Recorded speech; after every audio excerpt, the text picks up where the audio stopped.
Hello and welcome to another tutorial from Designer Luke FX YouTube, and today what we're going to do is we're going to be learning some ray fire inside 3D Studio Max. Okay, so let's get started. I'm inside 3D Studio Max and the version I'm using is 2011, and the version of ray fire that I'm using is it's 1.55, the latest one. If you've got an earlier version, this should still work perfectly.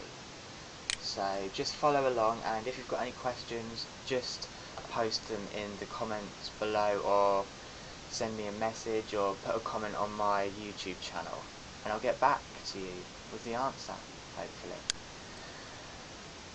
Okay, so what we need to do first is create a simple scene that we can simulate something using ray fire. And to do that, I'm just going to create a simple plane in my viewport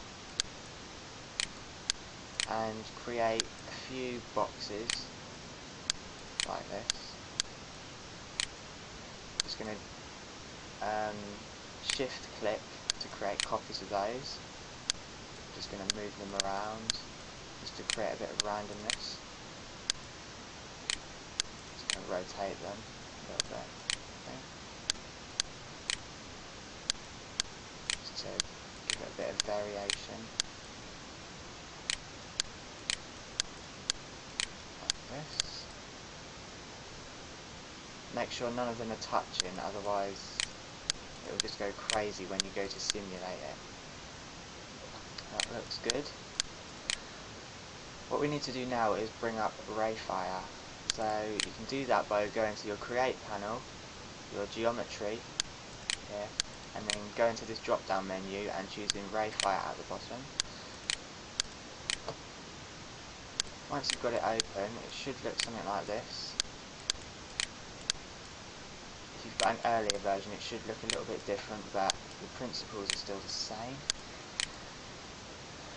We need to firstly add our boxes, so just grab them all. We need to add those into the impact object group.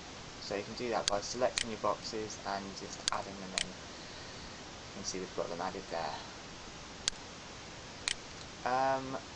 And also we need to add our plane object, our floor, into the static object.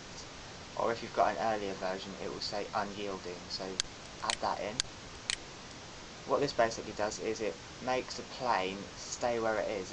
It doesn't animate, or it doesn't count in the simulation, so our boxes will be able to fall onto the floor. Once you've got that, let's test out what we've got so far by going to the physics. So going to the physics tab at the top and hitting this little play button here. It gives you a nice preview of what we've got so far. As you can see, the boxes just fall to the floor. Nothing really exciting happens. So let's change that. What you can do is you can grab your boxes and go up to options here. Go to Open Custom Properties Rollout, click that, and you get this little box that comes up here, and we're going to use custom properties, so click that, and you can choose any of these presets.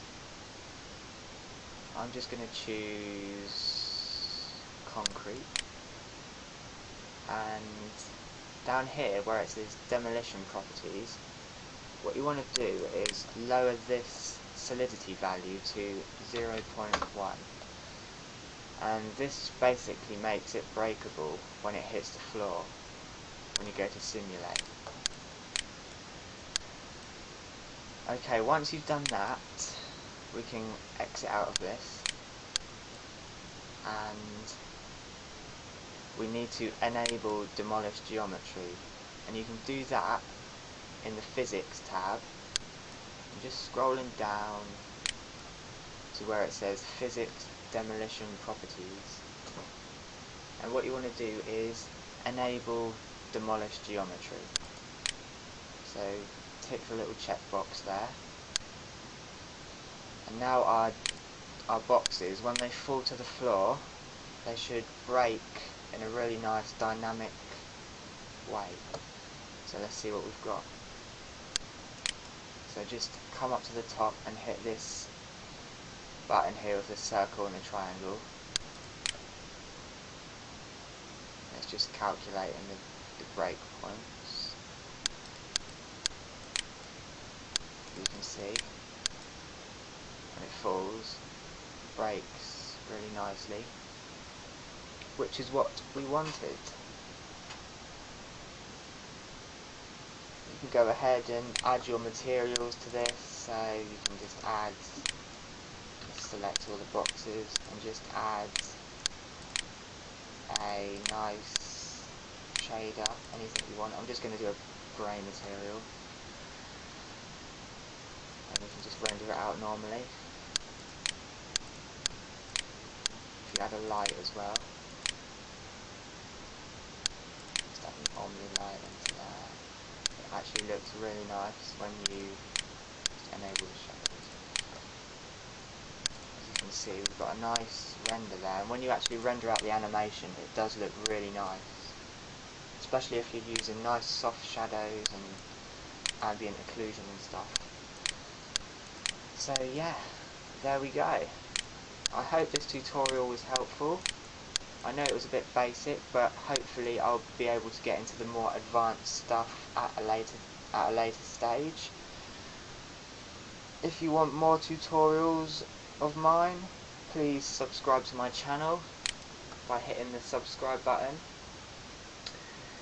And as I said earlier, if you've got any questions regarding Rayfire, or you're stuck, or you can't figure out how to do something, just send me a message or comment on this channel, on this video, sorry, and I'll be able to get back to you as soon as possible.